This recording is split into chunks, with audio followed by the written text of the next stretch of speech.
الحمد لله رب العالمين والصلاة والسلام على البشير النذير وسراج المنير سيدنا وشفيعنا وحبيبنا ومولانا محمد صلى الله عليه وسلم وعلى آله وأصحابه وأتباعه إلى يوم الدين.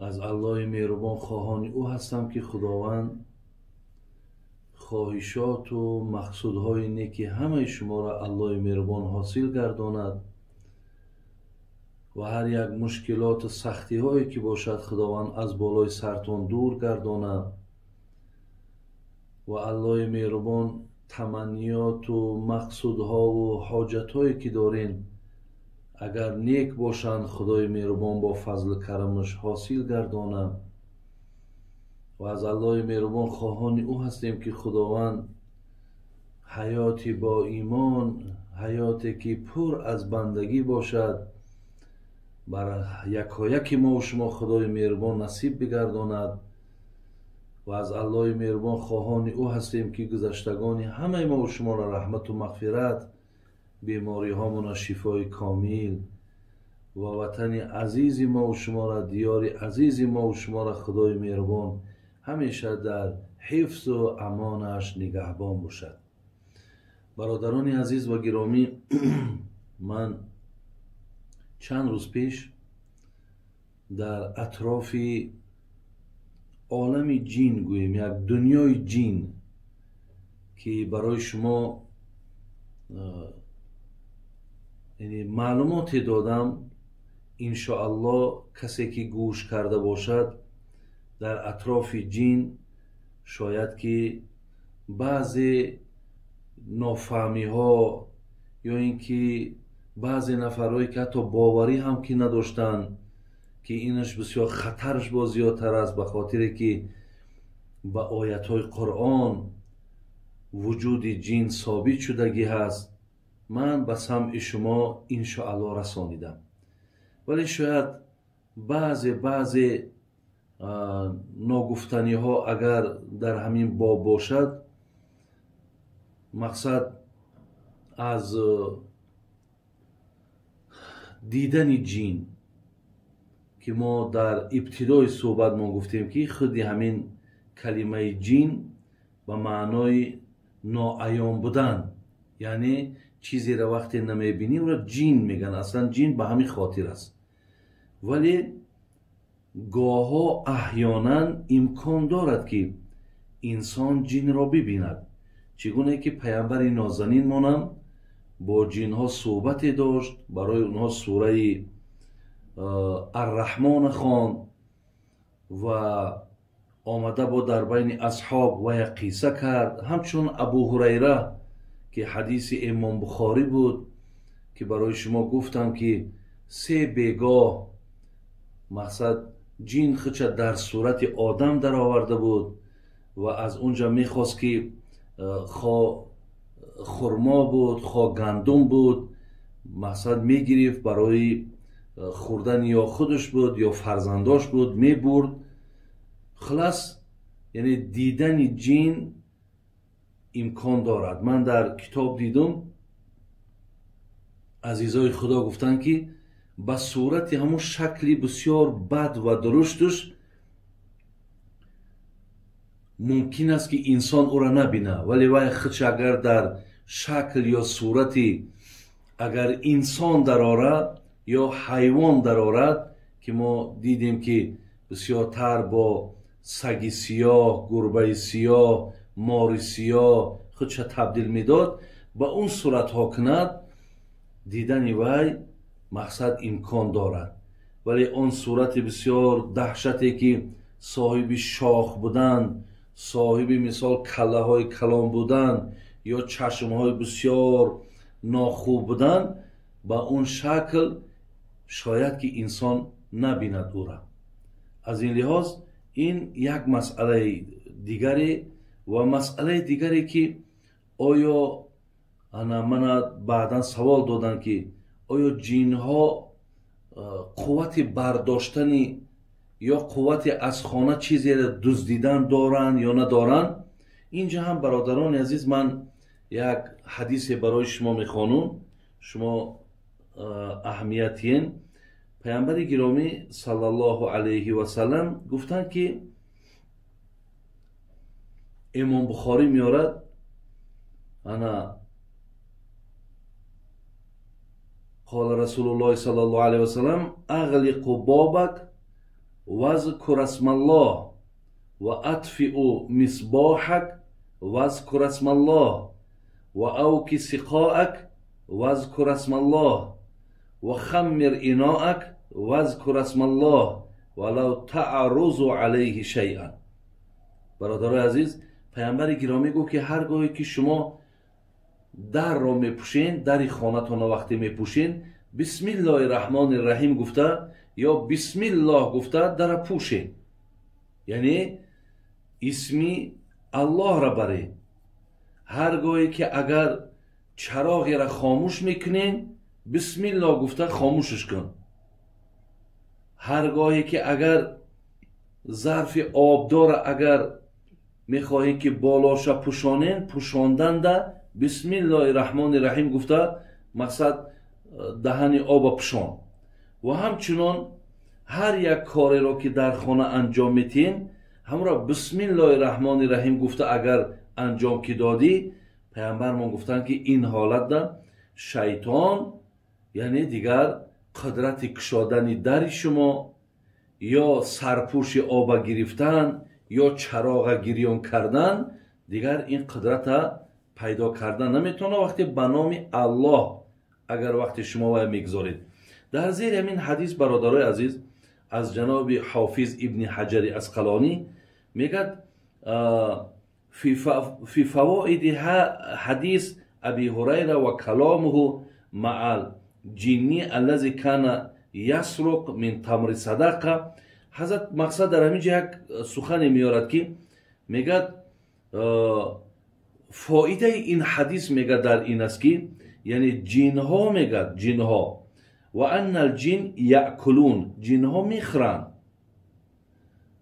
یاکلون من طعام الانس، از خوراکای انسان هم یعنی خورده میتونن. همین چیزی را که ما میخوریم اونها هم همین خورده میتونن، وقتی که اگر به شرطی که ما یعنی به بسم الله آغاز که کردیم اونها در ما شریک میشوند. یعنی خلاص بدانید که از خوراکای ما هم خورده میتونن. و دیگر و انهم یتکلمون بکلام الانس، اونها با همین سخنی را که ما گپ میزنیم، با همین حرفی که ما گپ میزنیم، اونها هم سخن میگن، تکلم میکنن، یعنی با همین زبان ما هم گپ میزنن. و انهم یسرقون و یخدعون. ابن حجر میگه امکان دارد که جنها دزدی کنن، یعنی از مالهای شما چیزی را دزدی کنن و بیشتر شماها را فریب میکنن، یعنی بسیار دروغگو هستن. میگم از این لحاظ یعنی این حدیث هم برادر عزیز دلالت بر همین میکند که یعنی جنها قوت برداشتن دارن. یعنی اگر شما در به بسم الله محکم کنین کشادش میتونید، سرپوش آب اگر به بسم الله مانین برداشتش میتوند. همین را ابن حجر اسقلانی در زیر همین حدیث آورده است. حدیث دیگری که ابو داود میارد در سننش از حضرت انس میگه قال رجل یا رسول الله، یک مرد پیش پیامبر آمد گفت ای پیامبر گرامی ان كنا في دار كثير فيها عددنا و کثیر فیها اموالنا.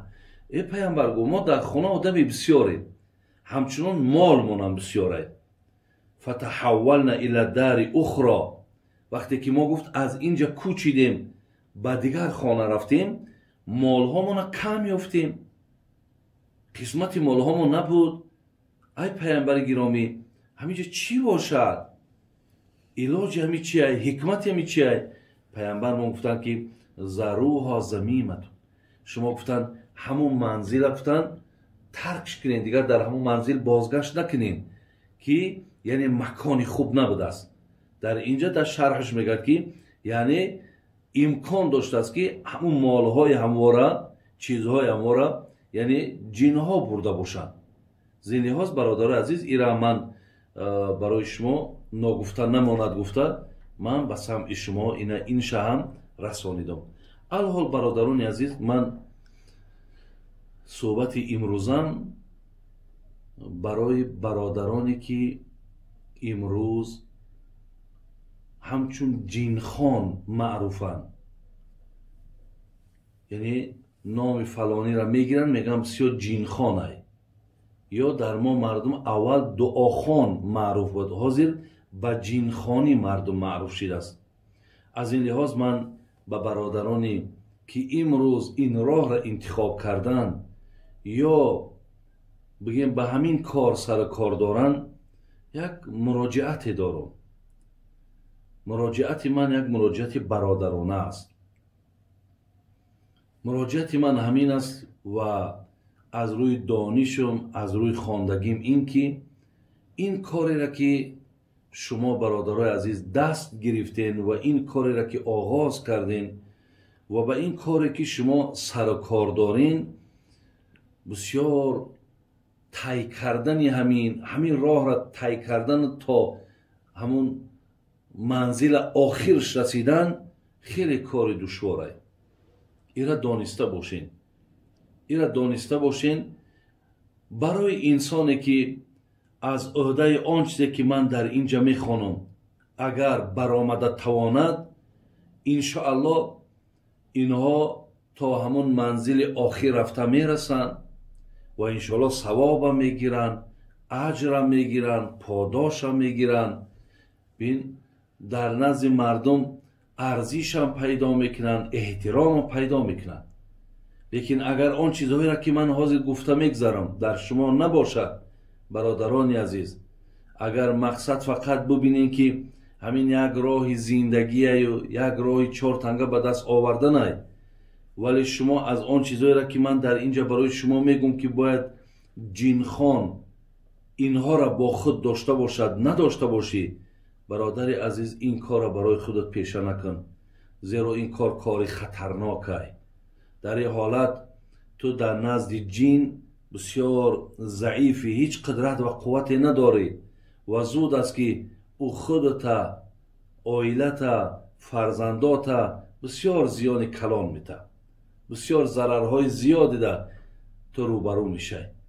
به این خاطر برادر عزیز، من به شما ایره همچی یک برادر مسلمان مراجعت میکنم که راه انشاءالله راهی خوب است، راهی نیک است، به شرط ممکن بعضی برادرای ما که امروز دعا خوانند، این معلومات هایی که من میتیم حاضر، از این معلومات ها شما شاید که آگاهی نداشتین، لیکن الحال که گوش کردی برادر عزیز من، این چیزهای گفتگی را با خود بگیر.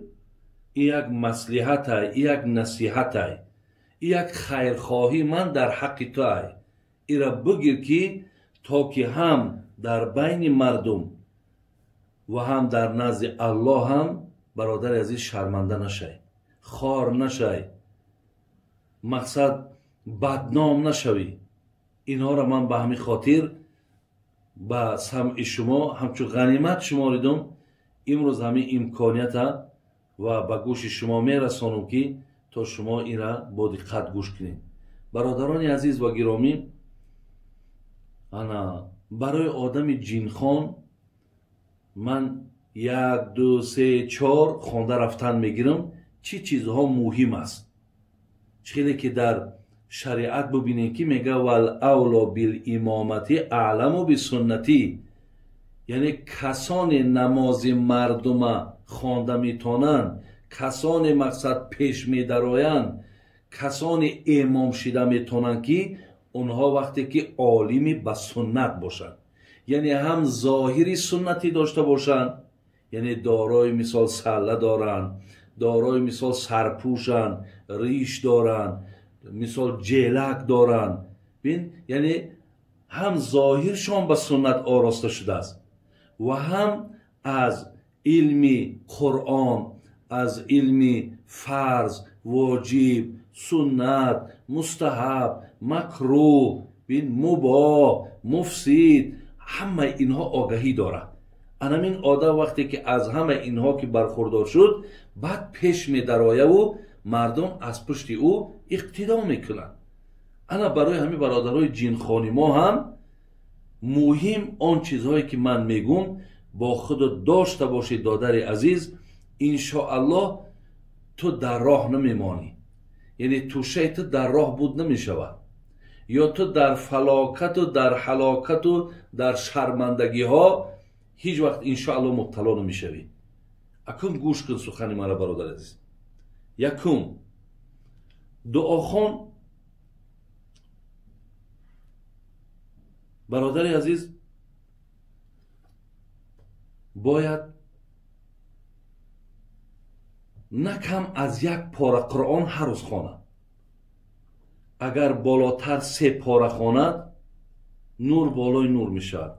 لیکن اگر نتانیست 1 پاره یا 1.5 پاره هر روز باید وظیفه تو این باشد. خواه از قسم سحر میخوانی، خواه از قسم نیمی روز میخوانی یا بگاه، خلاص در همین 24 ساعت باید نه کم از 1 پاره قرآن تو تلاوت کنی. این یک. دویم، 5 وقت نمازی تو هیچگاه باید قضا نشود. یعنی نمازها تا برادر عزیز با وقتش بخوان. تماما تنبلی در نماز نکن. زیرا من این چیزهایی را که برای تو میگم از اینها جنها بسیار اهمیت میتن. هرگاهی که تو به قرآن مشغول شوی، به نماز مشغول میشوی، شیطان هیچ وقت، جن هیچ وقت به تو نزدیک شده نمیتونه. برای ضرر رسانیدن قدرت قوتش نمیرسه. اینهایی که من میگم حاضر اگر تو اجرا کنی، در این حالت جن ضعیفه و تو قوی. انشاءالله دیگر بپروا، نه فرزندکات نه خانوادت هیچ زیان و ضرر داده نمیتونه. 5 وقت نماز هم دائم ادا شود. سیوم، ذکر سحر و بگاه. یعنی اینها هم برادر عزیز با حدیث ثابت شدگی‌اند. ذکرهای سحر و ذکرهای بگاه. یعنی وقتی که شما سحر که خیستین، میتونیم پیش از بامداد، میتونیم بعد نماز بامداد این ذکرها را حتما خوانیم. یا شب پیش از خواب ذکری شام داریم، ذکری شب داریم و یا حتما خواندن در کار، بعد خواب کردن در کار. علال خصوص این که آمای برای همه لازمه، این ضروره، این برای تمام مردم پیشگیری از بیماری. همین چیزهایی که برای جنخانه میگم برای ما هم، برای کسایی که با جنخانی هم مشغول نیست، برای اینا هم مهم است. لیکن برای جنخان بسیار مهمی بد است. خب دیگر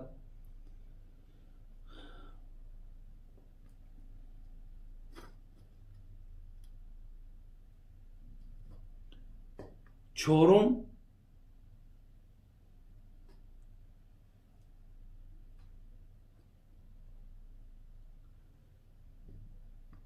در خوردنت اهمیت بده. یعنی خوردنیات اهمیت بده که تو چی میخوری. برادر عزیز این فکر میکنم کم کم ممکن دشواری بیاره، به خاطر که در خوردن اینجا نفس نقش مهم میبازه. اگر به شرطی که شما نفس پایمال کرده بتونین، اگر نفس کنترل کرده بتونین، این بی‌نهایت برای شما مهم است برادر عزیز. بی‌نهایت مهم است. این شما باید برادرای عزیز من، کسایی که به جنخانی مشغولین، شما از این نوشابه هایی که می نوشن احتیاط کنین. از نوشیدن این نوشابه هایی که امروز هست بسیار احتیاط کنین. اینها برادران نوشیدنشان ناجایز نیست. نوشیدنشان یگان کراهیت نداره. ماها مثال نوشیدن ایره در یگان جا من نمیکنیم، ولی برای شماها احتیاطش بسیار مهم است. چگونه ای که مردم نفس میگفتن، دم میگفتن، بسیار دم نفس خوب داره. انمو دم نفس خوب برادرای عزیز از حساب لقمه، لقماتون اهمیت بتین که مثال شما چی ها میخورین. در بسیاری از در وقتش برادرای عزیز اگر شما پیشتره را ممکن اگر یاد نداشته باشین، حتی دعاخوانهای ما یا کلانترای ما در زمانهای حکومت سویتی بگیم احتیاط میکردن، حتی گوشتی مگزین نمیخوردن. و میدونین که هرگاهی که همونا سوره فاتحه را درست خوندن نمیتونستن، یکی می آمدن در بالای بیمار یک بار شوف میکردن، همو بیمار الحمدلله رب العالمین که خدای مهربان را شفا میداد. میدونین ای چی حساب؟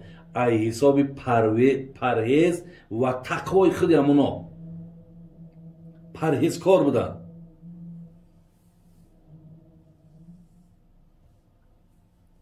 بسیار پرهیز میکردن. من چندین نفرهای را یاد دارم که در همو ما جوان هم بودیم، لیکن خانه ما دا آمده وقتی میخواندن اونها همین سخنها را میگفتن. از این لحاظ در مسئله خوردن دادرای از بسیار اهمیتی. حاضر هر گونه آبها برآمدگی است، هر گونه نوشابه برآمدگی است. خلاص اونها را نوشیدن که گرفتین، هر نمود شکلات‌ها برآمدگی است. دیگر دست به اینها که زدین، اگه شما باید احتیاط کنین. شما باید که از دیگر نفرها فرق کنین و از اینم جن استفاده میبره. خلاص برادر عزیز در اینم بسیار اهمیت مسئله خوردن دم. پنجم برادر عزیز در مسئله تهجد. تهجدت هر شب خوانده شود. نماز تهجد هیچگاه ترک نکن. دیگر هرگاهی که شما دعوت میشین برادر عزیز برای خانه کدام برادر مسلمان دعا خواندن، کوشش کن که مقصدت خاص به خاطر خدا باشد. مقصدت برادر عزیز برای که وی مالدار، پولدار، وظیفه‌دار، یا مقصدت خانه فلانی نرفتن که وی کم بغل اترا پول کم میته، اینها را برادر عزیز در نیتت ایرا جای نکو که همون جنها هم به حال شما میخندن. من نفری را میدانم حاضرم حیات برادر عزیز، من که از وقتش نام نمیبرم کسی را، لیکن اگر لازم شید و درکار شید من برای شما میگم. میگن وقتی من دعا میخواندم یک دخترک میخندید. میگفتم چرا میخندی؟ او ای زبانی جین گپ میزنه. میگم خیرگاش گفت آخی انا تو قطعی من سر کار گرفتن نمیتونی، مقصد تو مرا از وجود ای بیمار برآورده نمیتونی. برای که انا میگه وقتی بعضی همون مقصدها و بعضی همون حرکتهای مرا بیان کرد، راستی گفت خجالت چیدم خودم، ایزا کشیدم. دوام این قصه یک چیزایی هست که اگه ایرا من دیگر جای عموم که گوش میکنن گفته نمیتونم. و ایلا همون بیچاره از نزد همون بیمار یک خجالت شرمندوار خسته رفتگی است. الان به خاطر آن بود که با یک نیتی نیک، با یک نیتی که الله مهربان من در همین راه میرم، باید نیتی تامین باشد. خدایا مرا از ضرر جنها نگه بدار. خدایا همین بنده که در ترحم کو مرا سبب بگردانه، خدا همین را شفا ببخش. اگه مردمی ما یک مردمی هست برادرای عزیز که همه ما میدونیم همین خانهش که دعوت کرد، حتما این چیز دیگر در عرف و در عادت های، حتما مقصد یک سفیدی گفته در دست خود داملا باشد، خود دعاخوان باشد касе бошад як сафедӣ гуфта дар дастш метаб. барои ҳамин чизе ки бародари азиз ва гиромӣ шуморо метаҳанд, ҳамуда шукр кунед, нагин камай, нагин зиёдай. ман қиссаҳои пештар дар хондум ки занеро ки фарзандша паямбар хонд, 3 гӯсфандш дод. як гӯсфандша гирифт, 2 гӯсфанди дигарро баргардон. ира меган аз гӯшаи эмондорӣ, ира меган аз гӯшаи раҳм. барои ҳамин бародарои азиз ва гиромӣ, дар ин масъала ҳам эҳтиёт кунед. ҳоли ман аз шунидагиҳое ки дорум, баъзеҳо монад ки яками 4 кас ки шинохт, ё як кас ҳамин қад ки гуфт фалониро овардам, касалим сиҳат ёфтай, дигар вақте зангон мезананд, мошин равон мекунад, мега мепурса чӣ хеле мошин роҳӣ мекунӣ? агар бигӯяд ки мақсад ҳамин мошинакҳои 3000 4000 бигӯяд, мақсад ин намешавад. ягон мошини беҳтар равон кун. то ҷое шидай бародарои азиз ки хӯрокотона дар хонаҳои ҳамо закас мекунед. алакай ман фалон фалон хӯрока мехӯрам. ин корҳоро накунем бародарони азиз ва гиромӣ. инҳо ба хайри шумо нест. инҳо барои шумо ягон некию хайр намеорад. мардума ҷудо накун ки ин боя, ин камбағал. баъзеҳош адрестон метум, ман рақамотона метум ки фалониҳо ҳастанд, гашта занг мезанад, мега бобои ҳоҷӣ телефонмона намегирад. мегум чӣ баб, якум бор омабуд омабуд. ана ягон мақсад дуоша гирифта будед, хай гирифта будему, хай ки мумкин камтар бошад. барои оне ки ӯ камтар дуо гирифта, дигар телефонша намебардорӣ. ҳамин дуохоние ки барои маблағ бошад, ранги хитам дар гур, ҳамун ранги дуохонитам дар гур. э бародари азиз ва гиромӣ, мо ина 30 сол шид, алҳамдулиллоҳи роббил оламин, ки дар ҳамин даъватҳо, дар ҳамин хонаҳои мардум меҳмон шидем. ба валлоҳӣ биллоҳӣ таллоҳӣ қасам ки мо касеро напурсидем ки ту аз куҷоиву, ту киеву, ту чӣ дориву, ту чӣ надорӣ. мерем баъд дар хона шинос мешем. ба 4 рӯзи ҷинхонӣ дигар мардума баъд чӣ корш мекунӣ?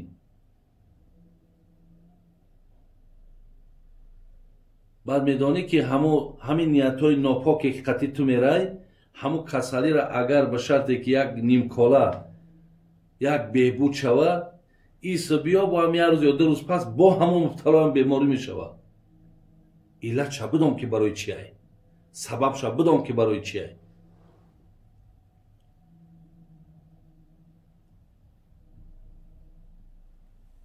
халас дигар чизе ки ман ба гӯши ту мерасонам ин аст ки вақте мерай, дигар ба молу ба пулуш аҳамият натеҳ. ба бою ба камбағал ҷудо накун, зеро ин ба фоидаи ту намешавад. ба ин ниятҳо дар чанголи ҷин мезанӣ, бо дар ягон беморию дар ягон мушкилоти дигар рӯбаруд мекунад. дигар хоб дар вақти хондан ҳатман дар вақте ки шумо беморро мехонед, ҳатман ҳаракат кунед ки ҳамон духтаракеро ки мехонед ё занеро мехонед, ҳеҷ гоҳ танҳо набошад. ҳатман маҳрамош нафаре бошад. аслан дар хонае ки агар зан танҳо бошад, дохил нашен, пурсен, ай беруни дар бипурс. мақсад дар та вақте мекушояд, пурс хонада ягон мардина ҳаст, бига нест, надаро. надаро бародари азиз, аллоҳ ва шариати ӯ иҷозат наметад ки бидурой.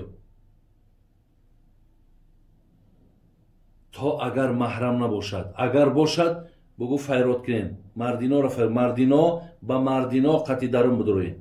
дар ҳолати хонданам вақте ки мехонен, ҳатман дар паҳлӯтон фарзандошай, падаршай, акашай, касе бошад, ҳатман бояд бошад. бубинед расули акрам саллаллоҳу алайҳи вассалам чӣ мегӯяд?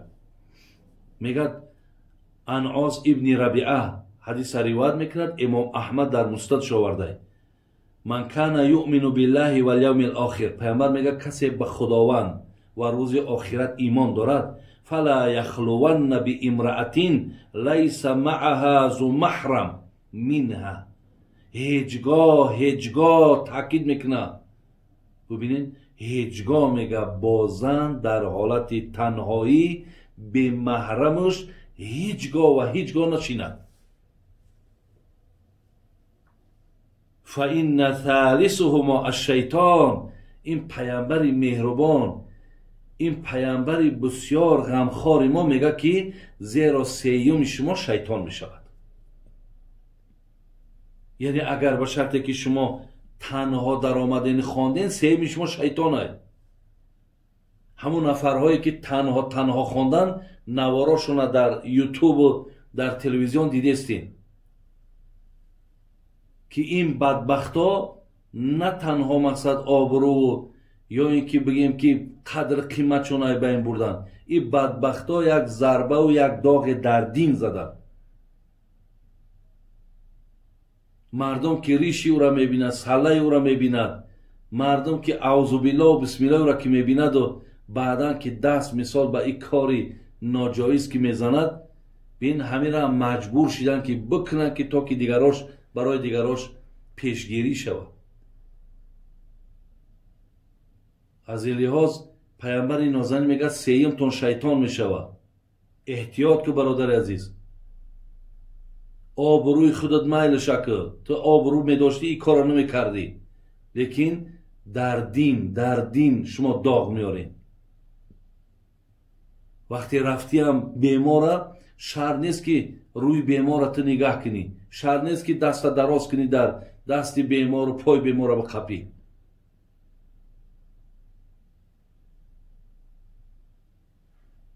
این هم یکی از تاکیدهایی که برادر از در همین جا آمده است. دیگر چیزی که آمده است، خب وقتی که بیمار صحت می شود، هیچگاه او را از خودت نبین.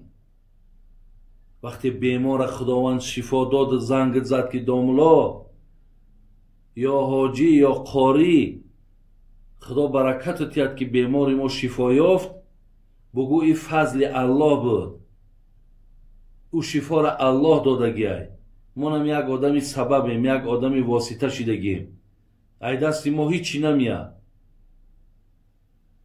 همین کار حتما فضل الله بود، این مرحمت خدا های، این قدرت الله های، ما فقط یک سبب شدگیم. هیچگاه شفا را ای خودت نبین.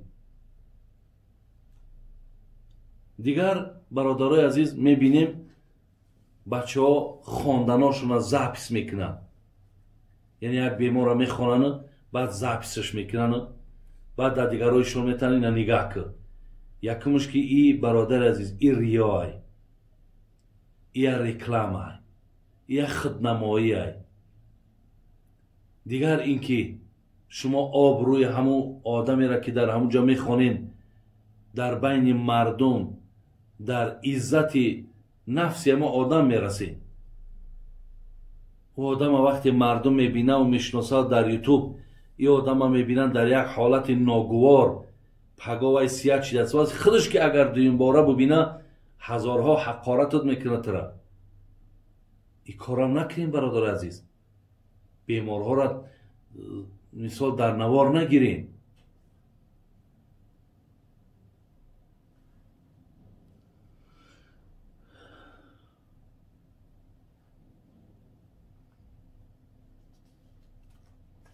خب دیگر چیزی که برادران عزیز من اینجا برای شما دو چیز دیگر، یکی کنترل نفساتون. باز یک بار دیگر در ابتدا گفتم نفس کنترل کنید. خدا رحمت کند بابای مولا شریف یکی استادای من بود، وای میگفت که آدم اگر همین نفس بالا را قطعی نفس پایانش اگر به شرطی که کنترل کرده بتونه، همون بیشک بچم اولیاه. یعنی در آدم دو نفس های، نفس بالا و نفس پایان. همین ده نفس اگر قپیده بتونه میگو وای بیشک بچم ولی است، او اولیاء، او دوست خدای. لیکن حقیقت گپی همونای. برادر از هرچی مردم شرمنده میشه همین ده نفس، یکی نفسی بالا یکی نفسی پایان. من در اینجا یک حدیث آوردم، پیامبر گرامی را بین میگه که حدیث متفقون علیه از ابن عباس میاره، میگه لو ان لابن آدم وادیا من ذهب احب ان یکون له وادیان ولن یملأ فاه الا تراب. پیامبر میگه اگر برای فرزند آدم یک وادی، تصور کنید که یک دره کلان، یک مثال همین در یک قده بسیار طولانی ده میلیون تن اگر طلا را بریزن بگن همین مالی تای، میگه احب ان یکون له وادیان، میگه فرزند آدم میگه کاش که مقصد با 1 میلیون دیگر میشید. و پیامبر نازنین گفت هرگز گفت شما از مال دنیا سیر نمیکنین تا زمانی که خاک لحد در دهنتان نریزد. خلاص احتیاط کنین برادرای عزیز در مسئله نفساتون، هم نفسی بالا هم نفسی پایان. دیدیم بسیار شرمندگی ها را دیدیم.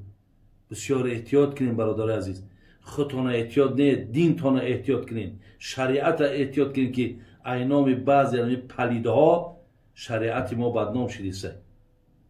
مردم دیگه رنگی که اعتقادش از همه آدمای ملاها و دعاخوانها پریدگی های.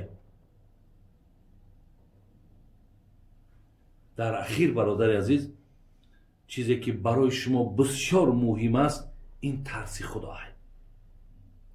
از خدا به ترس دادر عزیز. ای دعاخوان، ای جینخوان، ای خدا به ترس. الله را همیشه حاضر و ناظر بدان. قصه یوسف و زلیخا را در نوارها دیده بودین. وقتی که یوسف وارد خانه کرد زلیخا، اونها بت پرست بودن. دیده بودین که همون بت های میده میده داشتن که همراه خدا میگفتن. وقتی درها را بست خواست که با یوسف دست درازی کنه زلیخا، دویده آمد همون بوته که در درون خانه‌اش بود روی همون بوت هم پشان که تا خدای من مرا نبیند. برادر عزیز این خدای ما را پشانده نمی شود. شما را هر یک مقصد شما را، هر یک قدم شما را، هر یک نیت شما را الله می داند. شما ای نظر الله دور نیستین. علم یعلم بان الله یرا. خدا میگه یقین دانین که همیشه شما در نگاه منین، همیشه در نظارت منین. برای شما بسیار مهم است که شما ترس خدا داشته باشید. برادرای عزیز قرآن میگه ان الله مع المتقین، ان الله یحب المتقین. خداوند میگه کسی تقوا داره من همراهشم. کسی ترس دارد یعنی تقوا دارد من او را دوست میدارم. وقتی خدا همراهت باشه، وقتی خدا دوستت بداره، جین در تو ضرر داده نمیتونه. زیرا تو آدمی با تقوایی آخه، تو آدمی هستی که هر یک لحظه از الله میترسی. ترسی خدا را ببین که هم الله همراهت، هم دوستت میداره و هم چی میگه یرزقه من حیث لا یحتسب.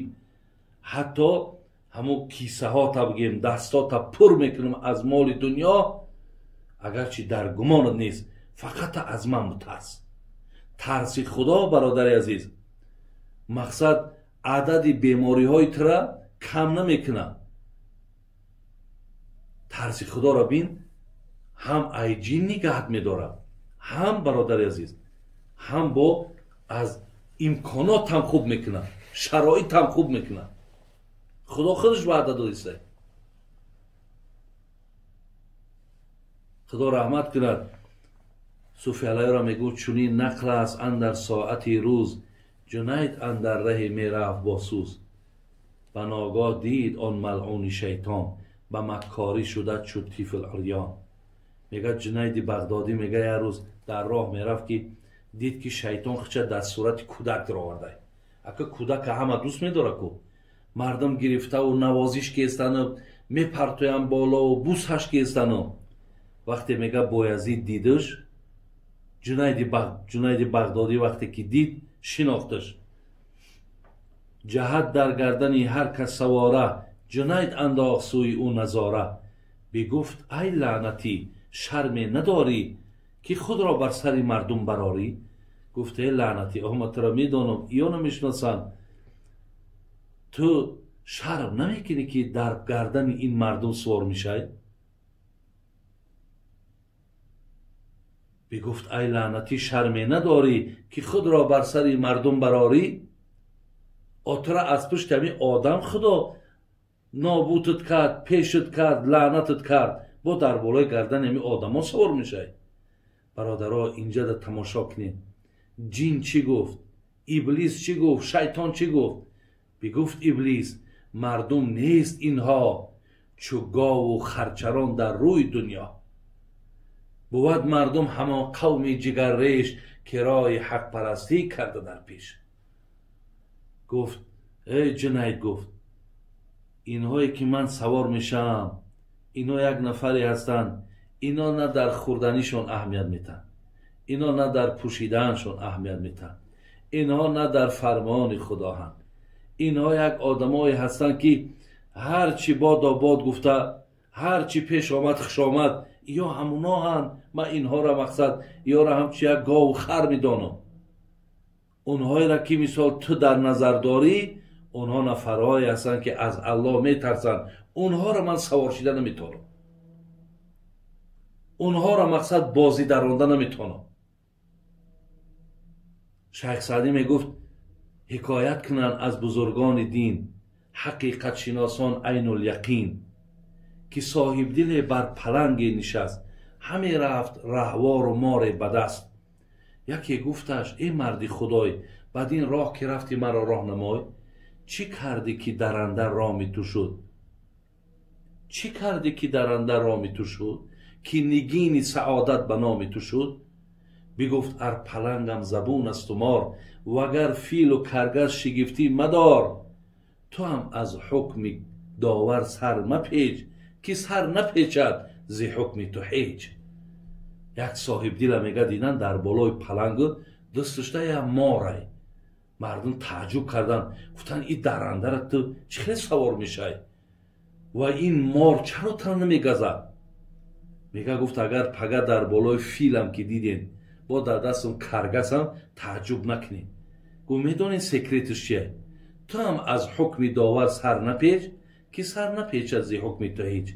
همه الله را اطاعت کن، همه اینو اطاعتت میکنن. یعنی برادری عزیز، اگر تو اطاعت الله کنی، همه جن ها اطاعتت میکنن.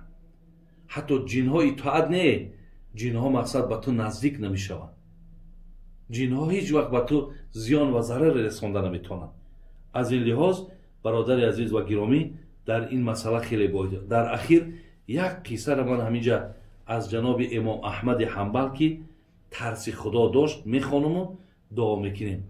میگد که امام احمد میگد در مسجد خود نشسته بود، در مسجد حضرت نشسته بود. شخصی از سوی خلیفه متوکل نزد او آمد. در اون زمانها برادرها خلیفه مأمون انا در زمانهای حضرت امام احمد حنبل بود. میگه یک نفری را روان کرد، نزد حضرت امام احمد حنبل روان کرد. گفت در خانه امیرالمؤمنین دختر دچار بیماری شده است. خلیفه مرا فرستاد تا برای او آمده دعای بخوانی. گفت احمد اکو خیز، گفت خانه خلیفه میرین، دخترچه‌شون مزش گرفته. گفتن بیار حضرت مقصد دعا خوانم. برادرها گوش کنید. امام احمد کفش‌هایش را که از چوب ساخته بود با آن مرد داد و فرمود. همون نماینده خلیفه ده، همون گویم توفلیاش از چوب بوده است. میگه گرفت و در دست همون نماینده داد و گفتش به خانه امیرالمؤمنین برو و پشت سر آن دختر بنشین و خطاب با جین بگو همین رفتی در پشتک همون بیماری بشین، همون کفشای مرا در همونجا بمان و به همون جین بگو، یعنی همون جینی که در همون دخترچه داخل شده به همون مراجعت که از نام من بگو احمد تو را میان رفتن و میان 70 ضربه با این 2 کفش اختیار داده است. گفت ای جین مرا امام احمد روان کرد، گفت یا از داخل همین دختر بیرون میشه ایرا رها میکنی یا این همین کفشایی که در پیش من کفشای حضرت های با همین 70 تا میخری، 70 تا مقصد با همین طرح ما حاضر میزنیم، کدام رو انتخاب بکنی؟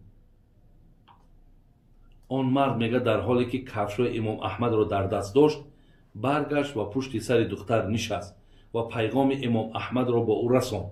آن جین سرکش از زبان دختر گفت حرف امام احمد را با جان و دل قبول دارم. وقتی این سخن که رسانید جین یعنی همون دختر از زبان جین گفت که ما سخن امام احمد حنبل با جان و دل قبول داریم و سپارش هم شدگی از برماکی سخن امام احمد هیچگاه رد نکنیم. برای چی؟ برای آنی که اگر اونها رد میکردن برادری عزیز و گرامی، امام احمد که سراسر ترس خدا داشت، قلبی پاکی داشت، نیتهای مثال ویران حرام که نداشت، طعامهای شبه آور و هرچی آمد خوردن گرفت از زمره این که نبود، جین او را اطاعت میکرد. میترسید، اطاعت نه، میترسید که حتما حاضر بیاید اگر مقصد با این کفشاش مقصد مرا حتما در یک حالت ناگوار قرار میتن و حتی گفت که ما در امر شدگی است که از امام احمد حنبل اطاعت کرد. ولی در دوام قصه میگه وقتی امام احمد حنبل از دنیا گذشت بعد با همین دختر مبتلا شد، ولی تا وقتی بود و بیمار نشد. حاضر میدونید که شما میخونین این طرف میگرده با همون بیماره. برای چی؟ شما خودتان باید فهمین که یعنی عهده برا نیستین، یعنی عهده برا نیستین، شما همون تیاری و آمادگی که لازمه شما هم را ندارین. برای همین تا جایی که او بیماری یک بهبودی شود یک بار مقصد در یک حالت خیلی وزنین با مبتلا می شود و ایش از حساب شما می شود. برای که مقصدها برادر عزیز خالص نیست،